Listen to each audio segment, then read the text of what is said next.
सध्या मावळच्या जागेवरून राजकीय वर्तुळामध्ये जोरदार चर्चा सुरू आहे। कारण अद्याप महायुतीकडून उमेदवार निश्चित झालेला नाही।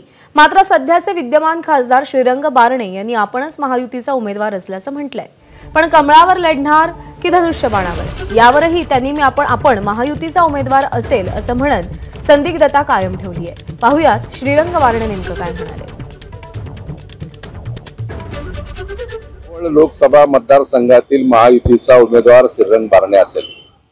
महायुती म्हणून भारतीय जनता पक्ष, शिवसेना, नंतर सहभागी झालेले राष्ट्रवादी काँग्रेस पक्ष, अजित पवार आणि आरपीआय या महायुतीच्या घटक पक्षाचा उमेदवार काही दिवसातच तुम्हाला कळेल।